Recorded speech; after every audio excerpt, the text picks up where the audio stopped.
લિંબાયત ઝોનના ચર્ચિત લાખોના લાંચકાંડ મામલે ભાગતા ફરતા કથિત પત્રકાર મોહમ્મદ ઇસ્લામ ઉર્ફે ઇસ્માઇલ પરવાના આખરે એસીબીમાં હાજર થતા તેની ધરપકડ કરી લેવામાં આવી છે। સુરત મહાનગરપાલિકાના લિંબાયત ઝોનના કાર્યપાલક ઇજનેર વિપુલ ગણેશવાલા સામે લાખોની લાંચ માંગવાનો ગંભીર આરોપ લગાવવામાં આવ્યો હતો। ફરિયાદી પાસેથી લાંચની રકમ સીધી નહીં પરંતુ કથિત પત્રકાર મોહમ્મદ ઇસ્લામ ઉર્ફે પરવાના ઇસ્માઇલ જમેલ ખાન પઠાણને આપવાનું કહેવામાં આવ્યું હોવાનું ફરિયાદમાં જણાવાયું હતું। જે મામલે ફરિયાદીએ એસીબીનો સંપર્ક કરતા 20 ફેબ્રુઆરી 2026ના રોજ છટકું ગોઠવાયું હતું, જેમાં કથિત પત્રકાર પરવાના પોતાની ઓફિસમાં લાંચની રકમ લાવવા જણાવ્યું હતું, પરંતુ કાર્યવાહી દરમિયાન તેને એસીબીની હાજરીની શંકા જતા તે લાખોની લાંચની રકમ લઈ અને ફરાર થઈ ગયો હતો।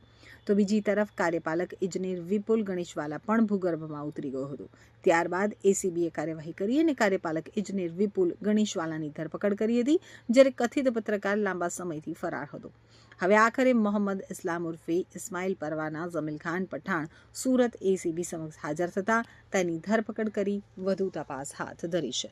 ફરિયાદ અન્વયે સંતોષ સબ ઇન્ડસ્ટ્રીયલ એસ્ટેટ જેમાં ડિમોલિશનની નોટિસ આપી અને ડિમોલિશન નહીં કરવાના અવેજ પેટે રૂપિયા 4 લાખની માગણી એ લિંબાયત ઝોનના કાર્યપાલક ઇજનેર ગણેશવાલા તેમજ એક વચેટીયો ઇસ્લામ ઉર્ફ પરવાના આ બંને વિરુદ્ધમાં રૂપિયા 4 લાખની લાંચનો ગુનો રજીસ્ટર થયેલો, જે કામે ગણેશવાલાની જે તે સમયે ધરપકડ થયેલી, જ્યારે ઇસ્લામ ઉર્ફ પરવાના જે ગુજરાત દૈનિક નામનું એક વર્તમાનપત્ર ચલાવે છે અને પત્રકાર તરીકેનો વ્યવસાય કરે છે, જે એ સમયથી જ ફરાર હતો, એણે ગત રોજ એસીબી સમક્ષ ધરપકડ હોવાની છે અને એની અટકાયત કરી અને હાલ આગળની કાર્યવાહી અમે કરી રહેલા છીએ। સર, આરોપી કોઈ ગુનામાં આગળ પકડાયેલો છે?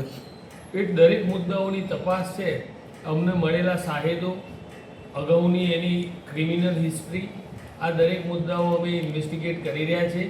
આજ નામદાર કોર્ટ સમક્ષ એના મેક્સિમમ રિમાન્ડ મેળવી એ આ જે 5 માસ સુધી ભાગતો ફર્યો એ સમય દરમિયાન એને કોણે કોણે સહકાર આપેલો છે, એ કયા કયા શહેરોમાં અથવા તો ભારતના અન્ય કયા કયા રાજ્યોમાં ભાગેલો છે, તેમજ આ જે 4 લાખ રૂપિયાની રિકવરી છે એ માટે પણ અમે નામદાર કોર્ટ સમક્ષ આ રજૂઆત કરી અને રિમાન્ડ મેળવીશું અને જે બી પરિણામો ભવિષ્ય આગળના મળશે તમને જણાવીશું। સાહેબ, ટ્રેપ દરમિયાન આ પરવાના કઈ રીતે ભાગી છૂટ્યો હતો?